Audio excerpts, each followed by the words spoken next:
সমস্ত নবীদের মেরাজ হলো পরীক্ষা, আমার নবীর মেরাজ হলো কি? পুরস্কার।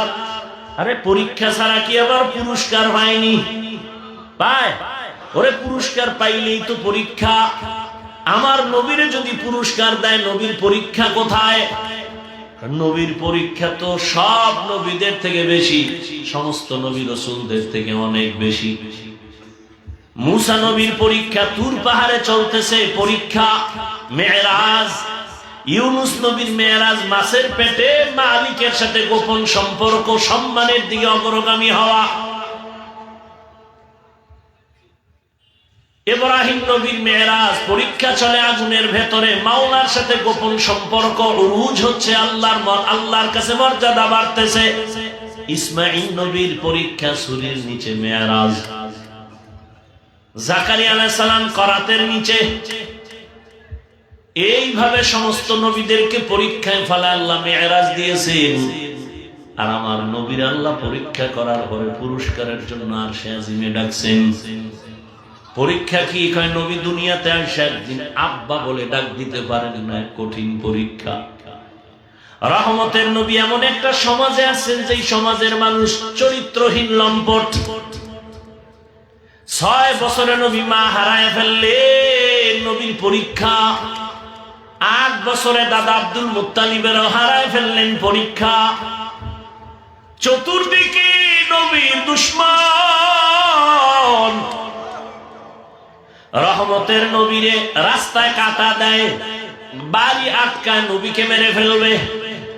একদিন আর দুদিন না, নবীর দুনিয়াতে মা বাবা নাই।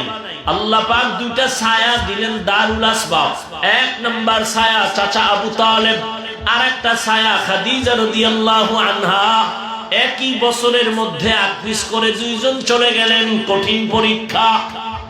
আম্মা জান আয়েশা রাদিয়াল্লাহু তাআলা আনহা রহমতের নবীকে জিজ্ঞাসা করলেন, ইয়া রাসূলুল্লাহ, জীবনে আপনি অনেক কষ্ট করেছেন, তবে এমন কি কষ্ট যে বারবার আপনাকে বেশি আঘাত করে?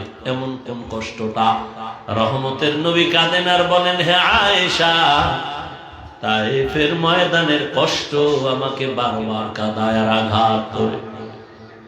আমি এতিম, পায়ে হেঁটে পাথরওয়ালা জমিন পড়ি আমি তায়েফের ময়দানে গেলাম দাওয়াতের জন্য। ওই কাফের বেঈমানেরা বাচ্চাদের লেলিয়ে দিল আমাকে পাথর মারার জন্য। আমার শরীরে মশা পড়ে না, মাছি পড়ে না, আমার ঘাম থেকে মেশকের ঘেরান। কিন্তু আয়েশা জানো না, ওই কাফের সন্তানগুলো এই পরিমাণ পাথর মারলো, বৃষ্টির মতো রক্ত করে আমার জুতা আটকায় গেছে। আমি চোখের পানি ফেলি আর কান্না করি। শুধু পাথর মানে, আর এক দল আমার চতুর্দিকে খালি লাফায় আর হাসে, তামাশা করে আর গালি দেয়। আল্লাহ বরদাস্ত করতে পারেন নাই, জিব্রাইল আমিনকে পাঠাইছেন। নবীর অর্ডার নিয়ে তায়েফের জমিন উল্টায়া দাও, আমি নিষেধ করেছি। এত কষ্ট জিব্রাইল, ওদের মারিও না, ওরা আমাকে চিনে না। আজ আমি কত বড় ইতিম। শুধু কি তাই, নবীর কঠিন পরীক্ষা। নবী যদি দোয়া করতেন উহুদ পাহাড় স্বর্ণ বানাও, বানাইতেন। কিন্তু রহমতের নবীর এমন কষ্ট, শিয়াবে আবু তালিবের মধ্যে 3 বছর নবীকে গৃহবন্দী করে রাখছেন। চতুর্দিকে পাহাড়।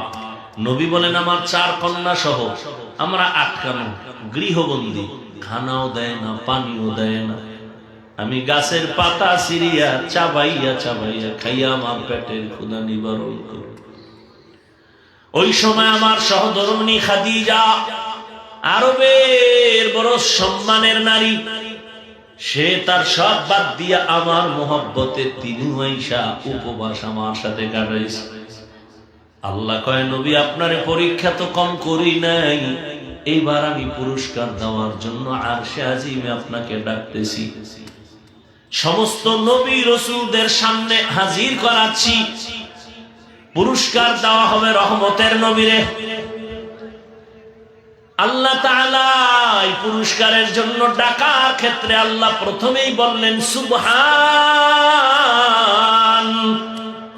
আমি পবিত্র। আল্লাহ তো পবিত্রই তো পবিত্র, কখনো তো অপবিত্র ছিলেন না। আল্লাহ কি অপবিত্র? তাহলে পবিত্র শব্দ বলার দরকার কি? মানে চেয়ারম্যান সাহেবের প্রশংসা করতেছি, ভাই আপনাদের এলাকার চেয়ারম্যান ভালো মানুষ, চোর না, কিনা চোর না, ভালো মানুষ। আচ্ছা ভালো মানুষ কইলেই তো হয়, চোর না এটা বলার তো দরকার পড়ে না। মানে এটা প্রশংসার মাঝে একটা ইনজেকশন মেরে দিল, বুঝেন না কথা? আমার আল্লাহ তো সব সময়ের জন্য পবিত্র, তাহলে কথা বলবেন কেন সুবহান? শাইখুল হিন্দ মাহমুদ হাসান দাউবন্দি রহমাতুল্লাহ আলাইহি বলেছেন, এখানে অপবিত্রতার ক্ষেত্রে সুবহান শব্দ না, বরং কমজোরির ক্ষেত্রে সুবহান। বলে তোমাদের যত কমজোরি আছে আমি আল্লাহ এর থেকে পবিত্র। তোমার খানার কমজোরি আছে, আমি আল্লাহর খানার কোনো দুর্বলতা নাই। রহমতের নবী না খাইলে দুর্বল, না ঘুমাইলে দুর্বল, আমি মাওলাই দুর্বলতা থেকে পবিত্র।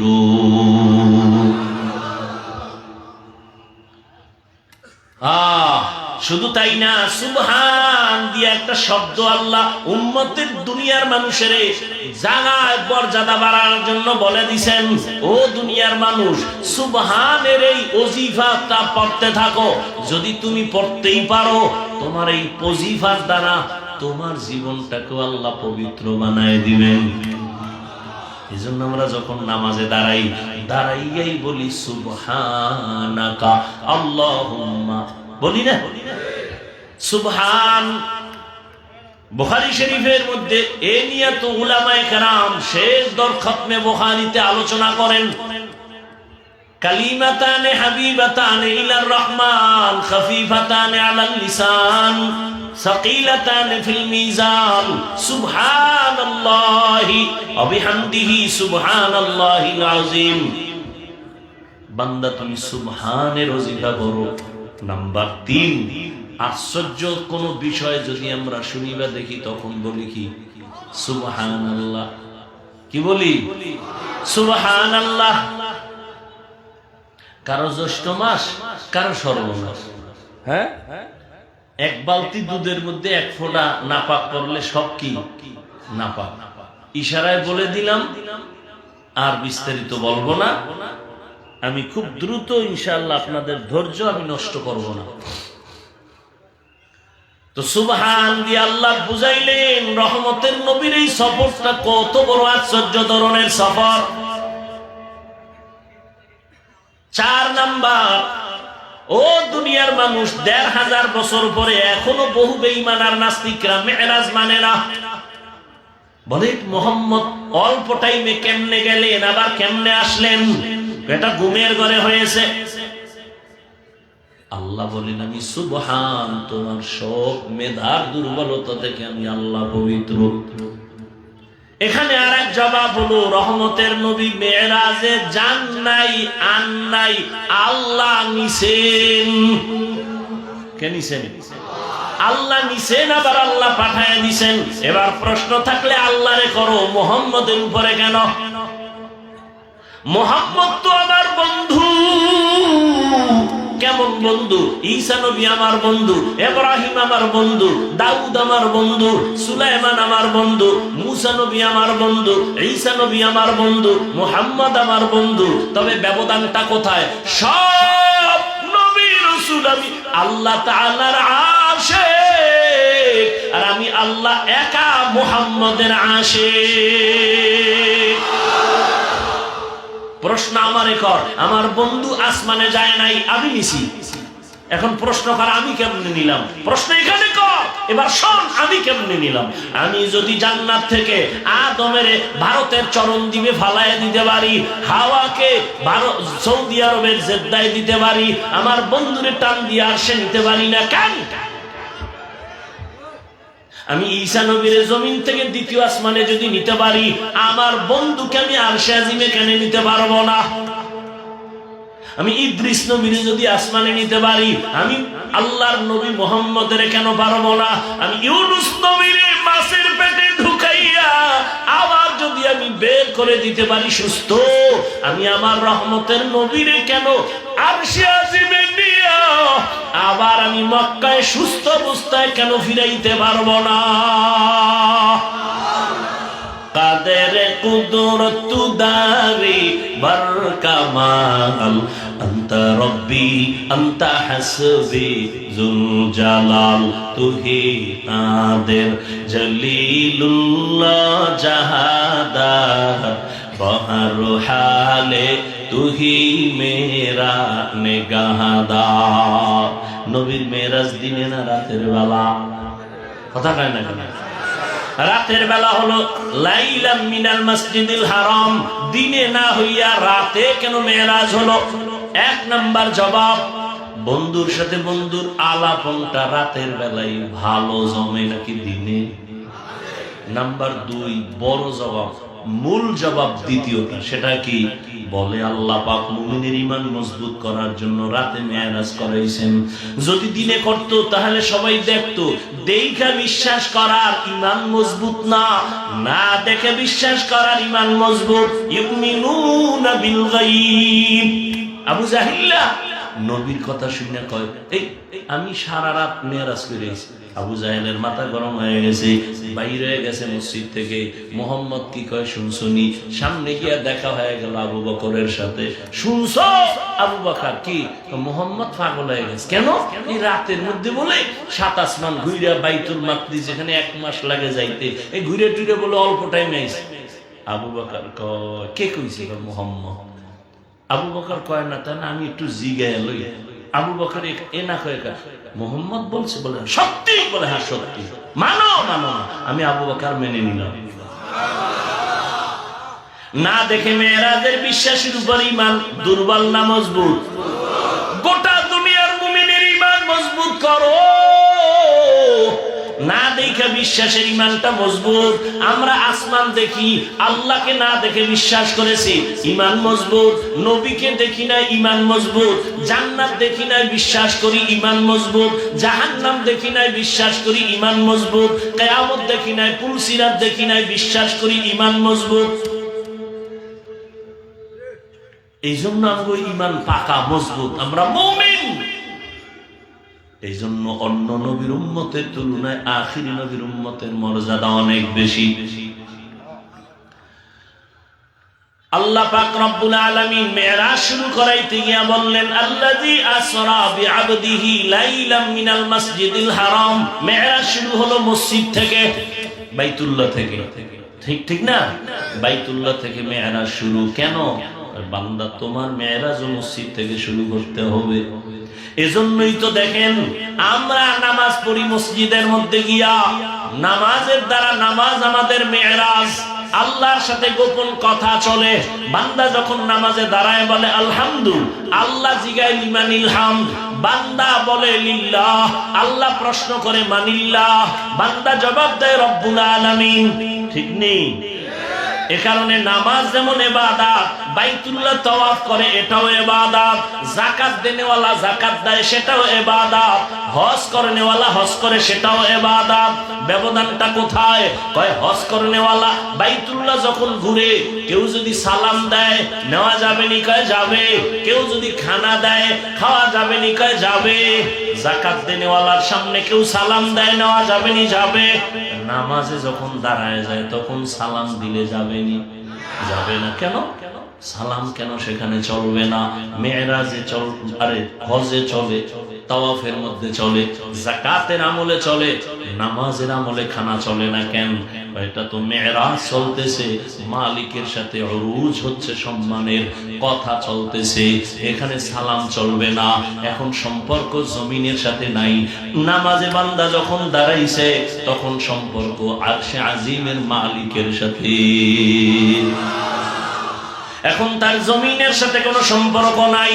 এবার তার উরুজ চলতেছে, মোহাব্বত, আল্লাহর মোহাব্বতের তুফান তার ভেতরে চলতেছে। এখন সালাম চলবে না, খানা চলবে না। সালাম শেষ করে, নামাজ শেষ করে যখন বান্দা ফারেগ হবে, এখন সালাম দাও চলবে, এখন তুমি খানা দাও খাওয়া যাবে। মেরাজ শুরু হয়েছে মসজিদ থেকে। তোমার আমার মেরাজের মূল ফল হলো নামাজ 5 বেলার, এটাও তোমার কায়েম করবা মসজিদে গিয়া। তার মানে বউ লইয়া যাও, হ্যাঁ এই ফেসলা গাইও না। মরানার মারো কেন, লড়ে কেন? এমনি নাচনেওয়ালা বুড়ি আরো যদি ভাই ঢোলের বাজে। আল্লাহ ফিতনা থেকে গোটা জাতিকে হেফাজত করে। রহমতের নবীকে আল্লাহ পাক মেরাজের জন্য জিবরাইল আমিনকে বললেন, যাও জান্নাত থেকে বোরাক নিয়ে যাও। হুয়া হুকুম জিবরাইল কো ইউশতাব बोराके के जन्नत से कर इंतखाब सजा उसको ज़ोर से तू ताबा पा फिर उसको तू काबा में लेकर के जा। রহমতের নবীরে নিয়ে আসলেন, নেওয়ার জন্য বোরাক নিয়ে আসলেন জিবরাইল বাইতুল্লাহর কিনারায়। এখানে নবীকে আইসা, নবী ছিলেন ঘুমের মধ্যে, নবীকে সজাগ করার জন্য জিবরাইল হাজির। নবী কোথায় ছিলেন? বলে 3 জায়গার কথা। নবী চাচাতো বোন উম্মে হানির ঘরে ঘুমান, কেউ বলে না নবী হাতিমে কাবায় ঘুমান্ত, কেউ বলে না নবী শিয়াবে আবু তালিবের মধ্যে ঘুমান্ত। এগুলোর সমাধান আছে, বলার সুযোগ নাই। রহমতের নবীকে যখন সজাগ করতে গেলেন, জিবরাইল আমিন ঘরের ছাদের মাঝখান দিয়ে নিচে নামলেন। নবীজি ঘুমান্ত। জিবরাইল আমিনের 600 নূরের পাখা নবীজির মাথায় স্পর্শ করে না, শরীর স্পর্শ করে না। জিবরাইলের নূরের পাখা রহমতের নবীর পা মোবারকের পাতায় স্পর্শ করলো। নবী সজাগ হয়ে গেলেন। রহমতের নবী সজাগ হইয়া তাকায় দেখে জিবরাইল এখানে হাজির। নবী উঠে প্রশ্ন করলেন, ও ভাই জিবরাইল কেন আসলেন? মেরাজ কান শুকনা, সবক নাও। ঘুমের মানুষ কেমনে সজাগ করবা? রহমতের নবীর সবক দিয়ে দিলেন, ঘুমের মানুষ যদি সজাগ করতে চাও, মাথার মধ্যে কোনো হাত নয়, শরীর স্পর্শ না, পায়ের মধ্যে চাপ দাও হালকা ভাবে, তাকাইয়া তোমারে দেখবে, কোনো ভয় লাগবে না, কে ডাকলো বুঝতে পারবে। পেছন দিক দিয়ে যদি আঘাত হয় হঠাৎ করে ভয় পেতে পারে। ঘুমের থেকে সজাগ করার আদব শিখায় দিলেন। নবী বলেন, কেন আসছেন? বলে, আজকে দরজা থেকে উপর দিয়ে নামলেন কেন? জিবরাইল আপনি উপর দিয়ে আসলেন কেন? দরজা আছে। আজকে তো উল্টা নামছি তো, কারণ সব ব্যবহার উল্টা শুরু হবে, মাত্র শুরু হয়ে গেল। আজ আপনার সাথে সব মুআমালা হবে উল্টা। নবীকে ধরিয়া চলে গেলেন হাতিমে কাবায়, ওখান থেকে জমজম কূপের কিনারায়। রহমতের নবী বলেন, আমাকে জমজম কূপের কিনারায় নিয়ে চিরভাবে শোয়াইয়া আমার বুকটাকে চিরলেন।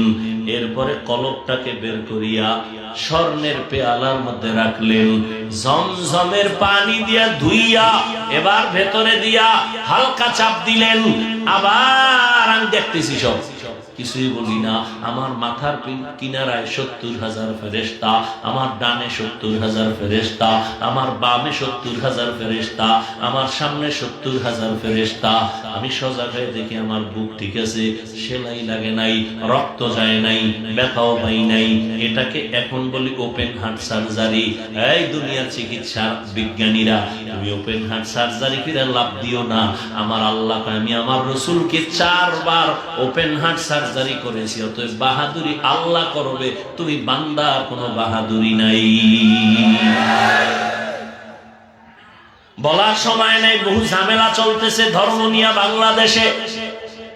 ঘুমাইয়া স্বপ্নে দেখি কে যেন স্বপ্নের মধ্যে বলে, নবীর কলবটা কি নাপাক নি? কেন? কথা হলে ধুইল কেন? বুঝেননি কথা? ঘুমের মধ্যে দেখছি, সজাগ না, স্বপ্নে কে জানি কয় নবীর কলবটা নাপাক নি, ধুইল কেন? আচ্ছা আমাকে একটু জবাব দেন, যেহেতু বইলেই ফেলাইছি। নবীজি ওযু করতেন না করতেন না? বলেন। নবী গোসল করতেন। ওযু আমরা করি না কেন? পবিত্র হওয়ার জন্য, তাই তো? নবী নাপাক, তো ওযু করলেন কেন? নবী নাপাক, তো গোসল করলেন কেন? এই প্রশ্নের যেই জবাব, রসুলের কলব ঝমঝম দিয়ে ধুইলেন কেন, ওই প্রশ্নের সেই জবাব। আরো জবাব আছে, ধৈর্য তো শেষ, আমারটাও শেষ, আপনার ওটাও শেষ। ভাইরা আমার,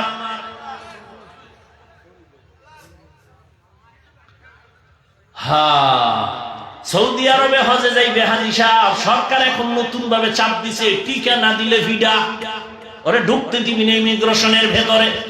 টিকা কেন, ইনজেকশন কেন? বাংলাদেশের আবহাওয়া সৌদির আবহাওয়া এক না, এখান থেকে পাওয়ার লইয়া বের হও, সৌদি গিয়া যেন ওই আবহাওয়া তোমার সাথে অ্যাডজাস্ট হয়ে যায়।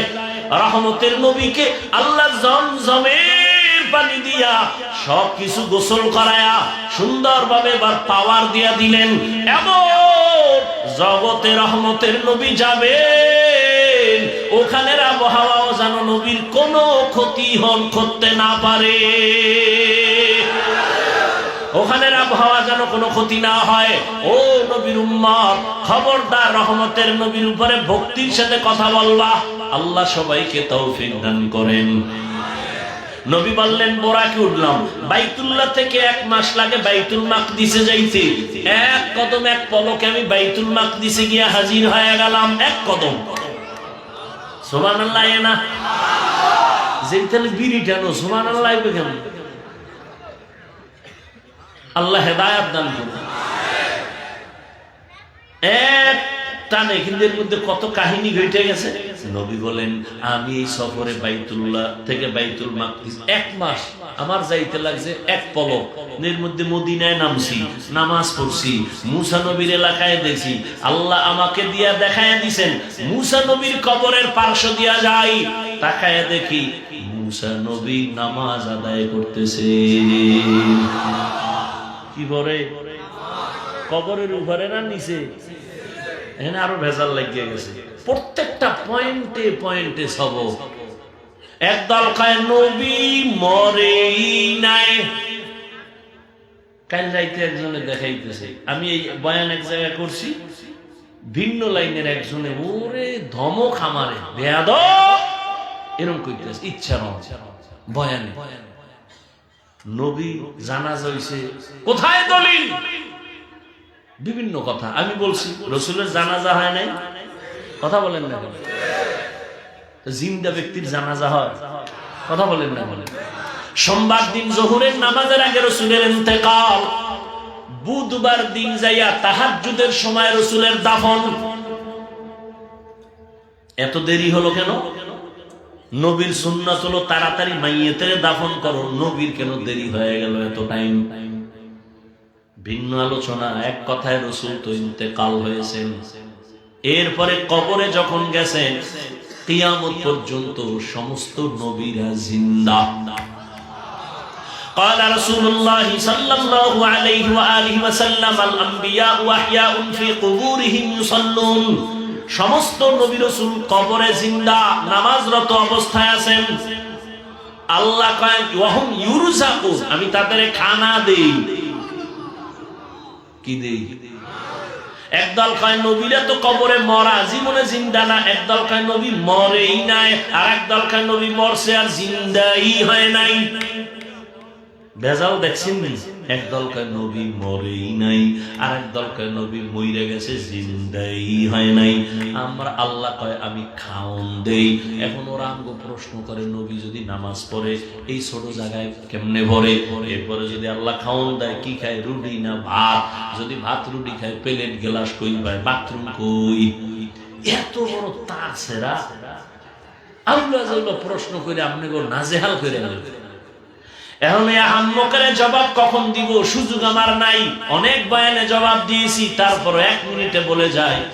আমরা যখন মায়ের গর্ভে আল্লাহ আমাকে দিয়েছেন এক ফোঁটা নাপাক পানির থেকে, হাল আতা আলাল ইনসানি হিনুম মিনাদ দাহরি লাম ইয়াকুন শাইআম মাযকুরা ইন্না খালাকনাল ইনসানা মিন নুতফাতিন আমশাজিন নাবতালি ফাজআলনাহু সামিআন বাসীরা। ولقد خلقنا الإنسان من سلالة من طين ثم جعلناه نطفة في قرار مكين ثم خلقنا النطفة علقة فخلقنا العلقة مضغة فخلقنا المضغة عظاما فكسونا العظام لحما ثم أنشأناه خلقا آخر فتبارك الله أحسن الخالقين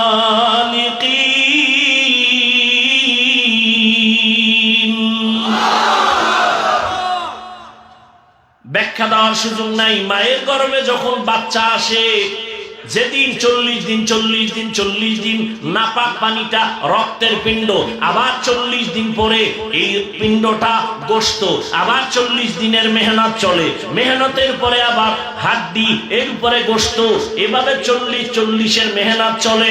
40 সিল্লা কয়, কি কয়?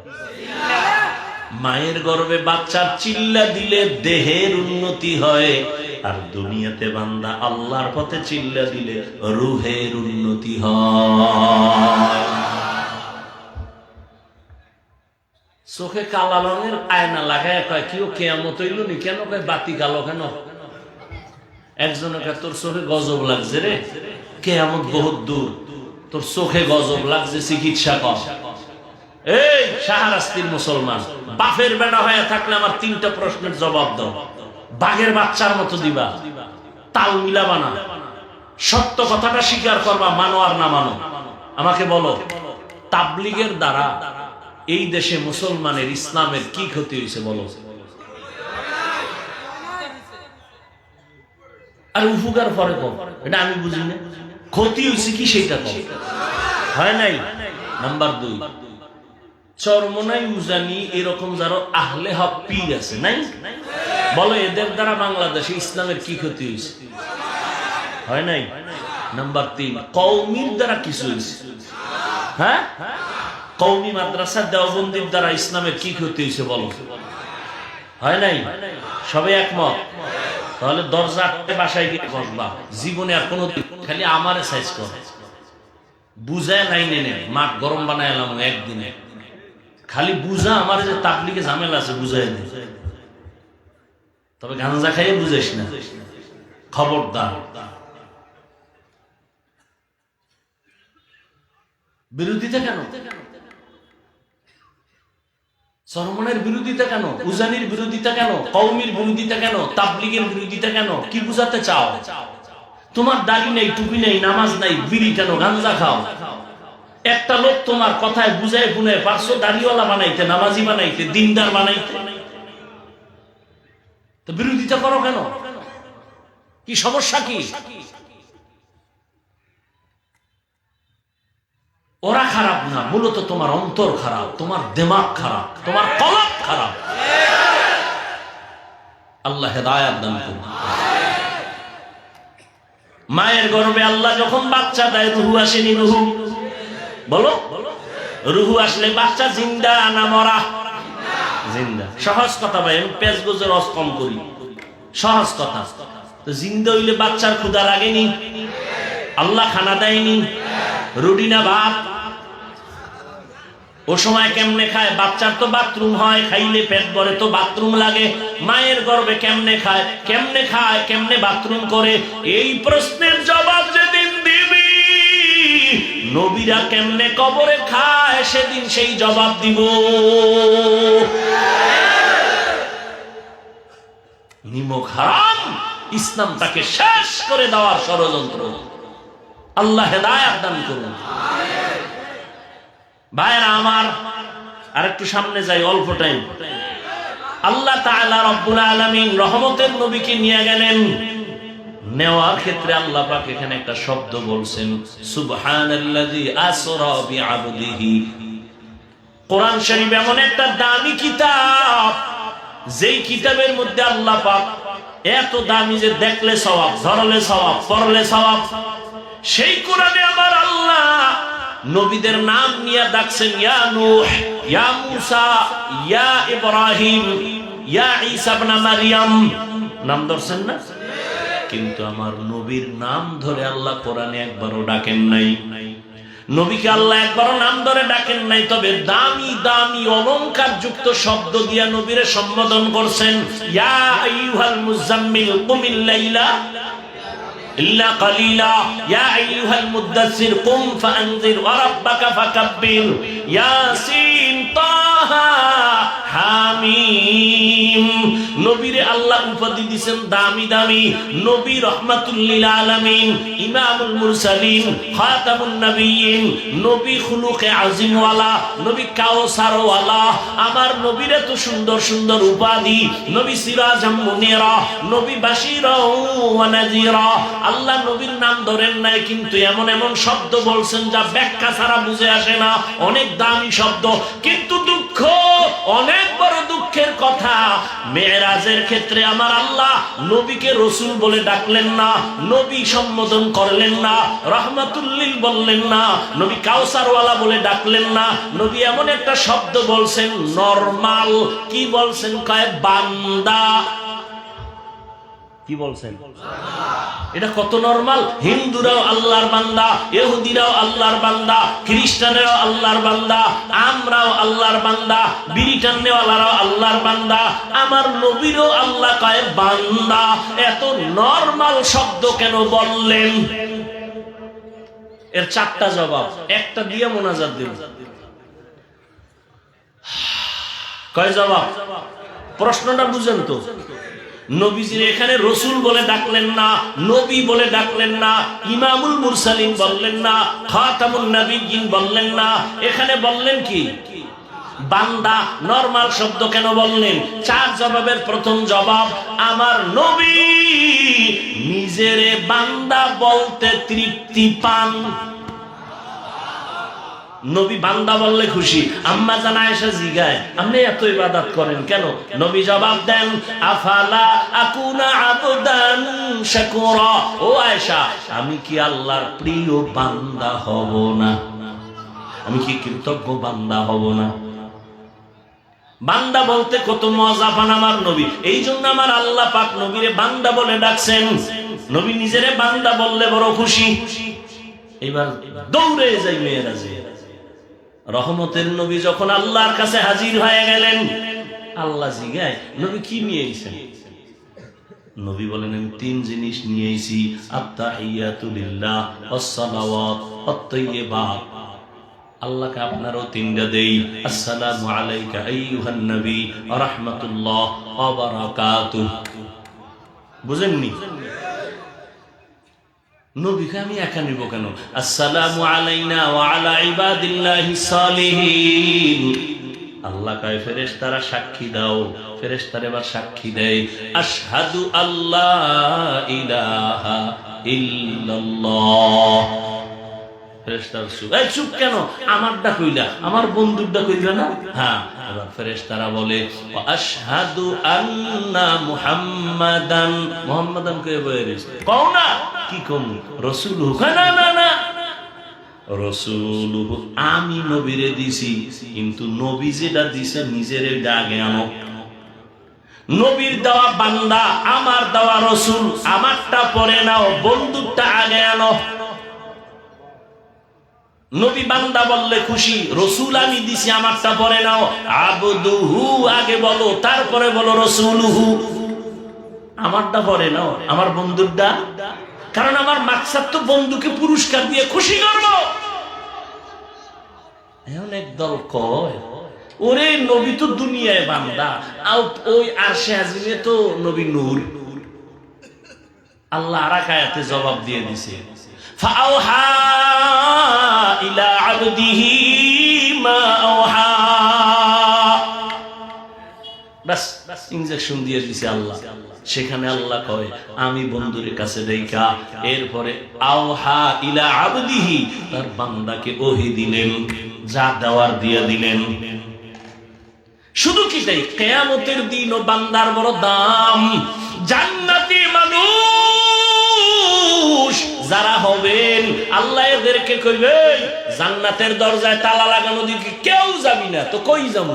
আল্লাহ ডাকবে, আয় আয়, ইয়া আইয়াতুহান নাফসুল মুতমাইন্না ইরজিই ইলা রাব্বিকা রাদিয়াতাম মারদিয়া ফাদখুলি ফি ইবাদি ওয়াদখুলি জান্নাতি। এই জান্নাত পরে পরে, আমার বান্দা আগে, আমার প্রিয় বান্দাদের মজলিস ওখানে আরশে আজিমের নিচে, ওখানে আমার কলিজার বান্দারা বসা, সাদিকিন বসা, সালিহিন বসা, ওখানে উলুল আমর বসা, আহলে জিকির বসা, ওখানে আউলিয়ারা বসা, ওখানে আগে যাবি, এরপরে তাদের সহ জান্নাতে যাবি। আগে জান্নাত না আগে বান্দা? বলেন না কেন? বান্দার মূল্য না বেশি না কম? অনেক বেশি, অনেক বেশি। এরে নবী বান্দা কেন আল্লাহ বললেন? 2 নাম্বার কারণ, আল্লাহর সাথে বান্দার সম্পর্ক হওয়ার মূল মাধ্যম হলো ইবাদত। ইবাদত যে করে সে বান্দা, যার ইবাদত করে তিনি হলেন মাবুদ, আল্লাহ হলেন মাবুদ। মাঝখানে সম্পর্ক ইবাদত, আমরা যারা করি তা আমরা হলাম বান্দা। আল্লাহ তাআলা বলেন, ও বান্দা, রহমতের নবী কেমন বান্দা? সারা দুনিয়ার মধ্যে যত ইবাদত করনেওয়ালা আছে, এর মধ্যে শ্রেষ্ঠ ইবাদত করনেওয়ালা হলেন আমার নবী। আমার নবীর মতো ইবাদত করনেওয়ালা কেউ জানা থাকলে বলেন, নবী তাহাজ্জুদ পড়ছেননি, ইশরাক পড়ছেননি, আউয়াবিন পড়ছেননি, চাশ পড়ছেননি, নবী সারা রাত নফল নামাজ পড়ছেননি, তেলাওয়াত করছেননি? আপনি কোন জায়গায় ফতুয়া পাইলেন যে বেশি আমল লাগে না, নফল লাগে না? আপনি কি হাদিস না পড়েন? আপনি আমগো থেকে তো বেশি বেশি হাদিস পড়েন। আপনি কি জানেন না কিয়ামতের ময়দানে ফরজ আমলের ঘাটতি পূরণ করতে নফল লাগবে? ফরজ আমলের ঘাটতি পূরণের জন্য নফল, এজন্য নফল ইবাদত বেশি। বুখারী শরীফের ইবারত। এজন্য আমি সারা বাংলাদেশে কসম খায় বলি, আল্লাহর জাতের কসম, যারা বলে আমরা ওলিয়া উলিয়া মানি না, এরা কোরআন মানে না, বুখারী শরীফ মানে না, এরা ভণ্ড, এরা বাতিল। এদের যারা ভণ্ড বলে না তারাও ভণ্ড। যারা ওলিয়া উলিয়া মানে না তারা বাতিল, তারা ভণ্ড, তারা কোরআন মানে না, তারা বুখারী হাদিস মানে না, এরা ভণ্ড। শুধু তাই না, এদের যারা ভণ্ড স্বীকার করে না তারাও ভণ্ড। এই জন্য রহমতের নবী ইবাদতের দিক থেকে অনেক উপরে। রহমতের নবী এত পরিমাণ ইবাদত করেন। নবীজির ব্যাপারে আম্মা জান আয়েশা রাদিয়াল্লাহু আনহা বলেন, নবী এত পরিমাণ ইবাদত করতে করতে পা ফুলিয়া যাইত। আল্লাহর নবী এত কষ্ট করতেন ইবাদতের ক্ষেত্রে। ও আমার কলিজার বাবারা, ও বৃদ্ধ বাবাজি, পর্দার আড়ালের মা বোনেরা, কয়দিন আর দুনিয়ায় থাকবেন? ও যুবকেরা, জীবনে তো কম নামাজ সারলা না, বেপরদায় কম চললা না, দাড়ি তো কম কাটলা না। আর কতদিন? স্কুলে পড়ো, কলেজে পড়ো, চাকরি করো, ব্যবসা করো, মা বাবার দোয়া, শিক্ষকের দোয়া, উলামায়ে কেরামের দোয়া নিয়া ভালো একজন সন্তান হিসাবে উঠো। ইঞ্জিনিয়ার হও, আদর্শ ইঞ্জিনিয়ার। প্রফেসর হও, আদর্শ প্রফেসর। একজন আদর্শ ডাক্তার হও। তোমার আচরণে মা বাবা যেন কষ্ট না পায়, শিক্ষক কষ্ট না পায়, উলামায়ে কেরাম কষ্ট না পায়। এরে পর্দার আড়ালের আম্মা জান, আপনাদের সন্তানগুলোকে লাইনে রাখার জন্য আপনাদের অবদান বেশি। এ দুনিয়াতে যত সন্তান ভালো হয়েছে মায়ের কারণে। এরে আম্মা জানেরা, এ কারণে তো আপনাদের সম্মান অনেক বেশি। আপনারা নবীদের মায়ের মতো দামি, সাহাবায়ে কেরামদের মায়ের মতো দামি মা। আপনারা তো আলেম হাফেজে কোরআনের মায়ের মতো দামি মা। এরে আম্মা জান, আপনারা খাদিজা রাদিয়াল্লাহু আনহার মতোই নারী, ফাতেমা রাদিয়াল্লাহু আনহার মতো নারী, আয়েশা রাদিয়াল্লাহু আনহার মতো নারী। আল্লাহ সন্তান দিয়েছেন, ডাক্তার বানাবেন, ইঞ্জিনিয়ার বানাবেন, বেয়াদব বানাবেন না। আপনার সন্তানের ব্যবহারে কোনোদিন মা বাপ যেন কষ্ট না পায়, উলামায়ে কেরাম কষ্ট না পায়, শিক্ষক কষ্ট না পায়। আদর্শ সন্তান রেখে যাবেন। ডাক্তার হলেও আপনার জন্য দোয়া করতে ভুলবে না। ও আমার কলিজার মা, আপনার মতো কত মা আছে এখনো পর্দা করে, স্বামীর মাল হেফাজত করে, বেপর্দায় চলে না, মোবাইলে সময় নষ্ট করে না। ও আমার শাহরাস্তির যুবক বাবারা, তোমার মতো কত যুবক স্কুল কলেজে পড়িয়াও 5 বেলার নামাজ পড়ে নাই। তোমার কপাল কেন খারাপ, পারো না? তোমার মতো যুবক র্যাব, আর্মি, পুলিশ, বিডিআর এর চাকরি করে, নামাজি, বলো বাবা তুমি কেন পারো না? আল্লাহ বিবেক দিছে, বিবেকের সাথে বেঈমানি করবা না। তোমার মতো যুবক ডাক্তার, প্রফেসর, ইঞ্জিনিয়ার, 5 বেলার নামাজি, ওসি, ডিসিএসপি, উকিল, ব্যারিস্টার, 5 বেলার নামাজি। তোমার মতো যুবক রাস্তায় গাড়ি চালায়, নামাজ পড়ে, বলো বাবা তুমি পারো না কেন?